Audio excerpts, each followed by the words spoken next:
Praise road Australia Macwan મારી YouTube channel Gujarati Bible સ્ટડીમાં તમારું સ્વાગત છે।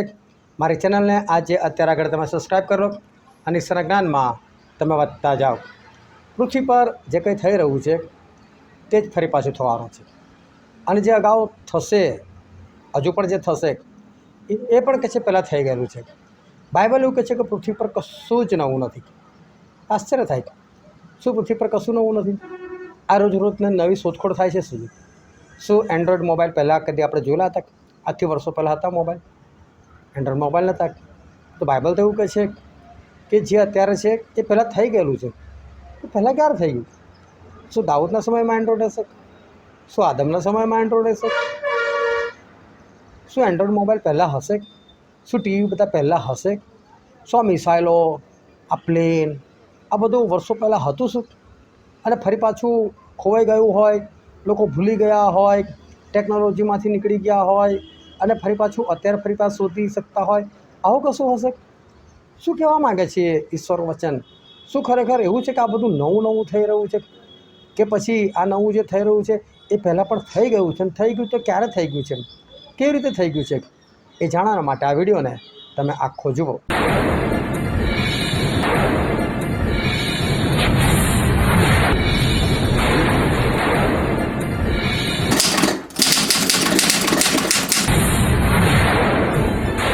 આજે છે તારીખ 8 માર્ચ અને 2026ની સાલ અને વોટ્સએપ પર જે રોજ 10 સવાલ પૂછવામાં તેનો વિડીયો છે, પરંતુ આજનો રવિવાર છે અને રવિવારનો પ્રશ્ન કંઈક અલગ હોય છે।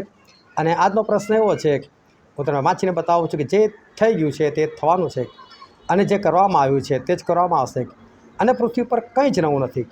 શું એવું કંઈ છે કે જે વિશે લોકો કહી શકે કે જો આ નવું છે તો પણ જાણો કે આપણી અગાઉના જમાનાઓમાં તે થઈ ગયું હતું? સભા શિક્ષક તેનો પહેલો અધ્યાય 9મી 10મી કલમ અહીં એવું કહે છે કે શું એવું કંઈ છે જે વિશે લોકો કહી શકે કે જુઓ આ નવું છે? હું તો એવું કહું કે હા, મોબાઈલ નવો છે મારા માટે, એન્ડ્રોઈડ નવો છે, કે કોઈ નાનો હતો ત્યારે તો મોબાઈલ શબ્દ જ નહોતો, તો પછી આ મોબાઈલ મારા માટે નવો છે। પરંતુ પ્રભુનું વચન એવું કહે છે અને એ બે સભા શિક્ષક, સભા શિક્ષક એટલે સુલેમાન રાજા, કે જેના જેવા જ્ઞાની કોઈ પહેલાં થયા નથી ને એના પછી કોઈ થનાર નથી। એ વ્યક્તિ એવું કહે છે કે હા ભાઈ, કે છે આપણી અગાઉના જમાનાઓમાં તે થઈ ગયું હતું। કયા જમાનાઓમાં થઈ ગયું? આદમથી લઈને અત્યાર સુધી મને તો નથી લાગતું કે કોઈ જગ્યાએ આ રીતે એન્ડ્રોઈડ મોબાઈલ પહેલાં પણ બન્યા હોય, ટાવરો લગ્યા હોય, કોઈ અવશેષવાસો જોવા નથી મળ્યા, આવું કદી સાંભળવા નથી મળ્યું, તો આ વસ્તુનું સાચી કઈ રીતે માનેલું? પણ છે તો બાઇબલમાં, અને બાઇબલમાં હોય તો સાચી માનવી જ પડે, પરંતુ કેવી રીતે છે? પછી આગળ બીજી કલમ વાંચીને બતાવો। જે હાલ છે તે અગાઉ થઈ ગયું છે। અત્યારે જે કંઈ છે બધું એ પહેલાંના જમાનામાં થઈ ગયું છે કે છે, પછી શું કહ્યું? અને જે થવાનું છે તે પણ અગાઉ થઈ ગયેલું છે। એનો મતલબ હજુ પણ જે કંઈ નવી શોધખોળો કે જે કંઈ નવી ઘટનાઓ બનશે તો બાઇબલ કહે છે એ પણ પહેલાં થઈ ગયેલું છે, કે જે વીતી ગયું છે તેને ઈશ્વર પાછું શોધી કાઢે છે। સભા શિક્ષક 3જો અધ્યાય અને 15મી કલમ। શું ફરી પાછું બધું એકનું એક રિપીટ થયા કરે છે? આ રિપીટ થાય છે તો કઈ રીતે રિપીટ થાય છે? આપણને તો પહેલાંના જમાનાઓમાં આવું કશું સાંભળવા મળ્યું નથી, જોયું નથી, ના બાપ દાદાઓ પાસેથી કંઈ સાંભળ્યું છે, ના કોઈ એવા ગ્રંથમાંથી આપણને સાંભળવા મળ્યું છે। આ બાઇબલમાં હું લખેલું છે કે અગાઉ થઈ ગયું છે, પણ થઈ ગયું તો ક્યારે અને કેવી રીતે? આપણે કઈ રીતે આપણે માની શકીએ? અને આ પ્રશ્ન છે કે અત્યારે આપણે જે સ્માર્ટ એન્ડ્રોઈડ મોબાઈલ વાપરે છે શું એ પણ પહેલાંના જમાનામાં બની ગયા હશે? જો પહેલાંના જમાનામાં પ્લેન હશે કે? પરમેશ્વર ખરેખર આ વચનથી શું કહેવા માગે? શું આવું કંઈ હતું? અને બહુ ધ્યાનથી આજે ઈશ્વરનું વચન સમજો। હું તમને કંઈક કહેવા માગું છું। જો ઉત્પત્તિનું પુસ્તક તેનો પહેલો અધ્યાય અને વાંચું છું તેની પહેલી જ કલમ। આદિએ દેવે આકાશ તથા પૃથ્વી ઉત્પન્ન કર્યા। જો આદિએ દેવે એટલે એ દેવ જે શરૂઆત છે, એ દેવે આકાશ અને પૃથ્વી ઉત્પન્ન કર્યા કે છે। હવે ઈશ્વર આકાશ અને પૃથ્વી ઉત્પન્ન કરે અને પણ ઈશ્વર તો એ પૃથ્વી કેવી હોય, એ આકાશ કેવું જોરદાર હોય? પરંતુ બાઇબલનું વચન શું કહે છે બીજી કલમમાં? અને પૃથ્વી અસ્તવ્યસ્ત તથા ખાલી હતી અને જળનિધિ પર અંધારું હતું અને દેવનો આત્મા પાણી પર હાલતો થયો। જો તમે આ ઘટના આખી વાંચશો અને ઉત્પત્તિનું પુસ્તક હજુ આગળ વાંચશો, પહેલો જ અધ્યાય, વધારે ખાલી પહેલો અધ્યાય, તો પ્રભુ એવું કહેવા માગે છે કે આદિએ દેવે આકાશ તથા પૃથ્વી ઉત્પન્ન કર્યા, પણ પૃથ્વી અસ્તવ્યસ્ત હતી, એટલે કે યોગ્ય નથી બની પૃથ્વી। તો પહેલો તો પ્રશ્ન, શું ઈશ્વર બનાવે અને પૃથ્વી અયોગ્ય બને? શું પૃથ્વી અસ્તવ્યસ્ત બને? પણ બાઇબલમાં એવું લખેલું કે પૃથ્વી અસ્તવ્યસ્ત હતી. પછી શું કે જળ નિધિ, જળ એટલે પાણી, એની પર તો કે અંધારું હતું, એનો મતલબ ત્યાં પાણી પુષ્કળ હતું. પછી આગળ એવું લખેલું છે કે અને દેવે પાણીની વચ્ચે અંતરિક્ષ બનાવ્યું અને અંતરિક્ષને આકાશ કીધું. એટલે આપણે જે આ આકાશ દેખાય છે ને એ પાણીની વચ્ચે બનાવ્યું. એનો મતલબ પૃથ્વી પર અહીંથી લઈને આ આકાશ દેખાય છે ત્યાં સુધી પાણી તો અડધું જ કહેવાય, એની ઉપર બી એટલું પાણી હતું. અને ઈશ્વર વચ્ચે આકાશ બનાવી નાખ્યું અને પાણીને પાણીથી જુદા કર્યા. પછી આ નીચેનું પાણી જે હતું આકાશ નીચેનું એને એક જગ્યા પર મૂકી દીધું. અને પછી પ્રભુ એવું કીધું કે સમુદ્ર બની જાઓ, અને સમુદ્ર બની ગયો. જે પાણી એકઠા થયા અને સમુદ્ર કહી દીધા. તો શું પ્રભુ પૃથ્વી બનાવે અને અહીં બને? અચાનક પાણી કઈથી આવી ગયા? એ બી આટલું બધું પાણી કે સૂરજ ચંદ્રની ઉપર બી જે આકાશ છે ત્યાં સુધી ફક્ત અડધું જ પાણી, તો એની ઉપર બી એટલું પાણી. શું ખરેખર પ્રભુથી આવી પૃથ્વી બને? પરંતુ આગળ પણ હું તમને વાંચીને બતાવું. અને ઈશ્વર શું કહે છે, જો ઉત્પત્તિનું પુસ્તક તેનો પહેલો જ અધ્યાય અને 11મી કલમથી વાંચું. અને દેવે કહ્યું કે પૃથ્વી પર ઘાસ તથા બીજદાયક શાક તથા ફળ વૃક્ષ પોતપોતાની જાત પ્રમાણે ફળદાયક જેના બીજ પોતામાં છે તેઓને પૃથ્વી ઉગાવે. અને એમ થયું, પૃથ્વીમાં જે બીજ છે એને પૃથ્વી ઉગાવે. હવે વિચાર કરો કે આ બીજ પૃથ્વીમાં પહેલેથી હતા, તો પહેલેથી ક્યાંથી આવ્યા બીજ? આ બીજ પૃથ્વીમાં આવ્યા ક્યાંથી? કોઈ જગ્યાએ ઉલ્લેખ નથી કે પ્રભુએ પહેલાં મૂક્યા હોય બીજ. પ્રભુ એવું બોલે કે ભાઈ સફરજન બની જાઓ અને કેરી બની જાઓ, એના ઝાડ બની જાઓ તો હું માનું. પણ પ્રભુ તો એવું કહે છે કે પૃથ્વી તારી અંદર જે બીજ છે ને એ બીજ પ્રમાણે તું ફળદાયક શાક ને ફળ બધું ઉપજાય કે છે, બનાય તું કે છે. અને પૃથ્વીએ બધું બનાવ્યું. પ્રભુ તો પૃથ્વીને આજ્ઞા કરી ઉપજાય કે છે, તારી અંદર છે બધું. તો પૃથ્વીની અંદર આ બીજ કઈથી આવ્યા? જો જુસ્તી આ વસ્તી હમણાં શરૂ થઈ રહી છે, તો આ બીજ એ ક્યાંથી આવ્યા? આવી પૃથ્વી અસ્તવ્યસ્ત કેમની બનેલી? અને ઉત્પત્તિના પહેલા અધ્યાયમાં તો પ્રભુ ઈસુ પૃથ્વીને સરખી કરે છે. તો એવું તો શું થયું કે ઈશ્વરે પૃથ્વી સરખી કરવી પડી? શું ઉત્પત્તિ 1 અને 1 અને ઉત્પત્તિ 1 અને 2 આ બેની વચ્ચે કશું થઈ ગયું છે? હા, ખરેખર બહુ જ થઈ ગયું છે. ઈશ્વર પૃથ્વી બનાવે અને ના બને સરખી, એવું કદી ના બને. હવે જ્યારે ઈશ્વર પૃથ્વી બને ને ત્યારે આકાશમાં સૂરજ નહોતો અને ચંદ્ર પણ નહોતો, તારા પણ નહોતા. એટલે ચારે બાજુ કેવું હતું? અંધારું હતું. પછી જ્યારે નૂહ આવ્યા ત્યારે ઈશ્વરે જળ પ્રલય દ્વારા આ પૃથ્વીનો નાશ કર્યો. પણ નાશ કર્યા પછી ઈશ્વરે એક વાત બહુ ગજબની કીધી, અને હું તમારે આગળ વાંચીને બતાવું છું. ઉત્પત્તિનું પુસ્તક તેનો 8મો અધ્યાય અને તેની 22મી કલમ.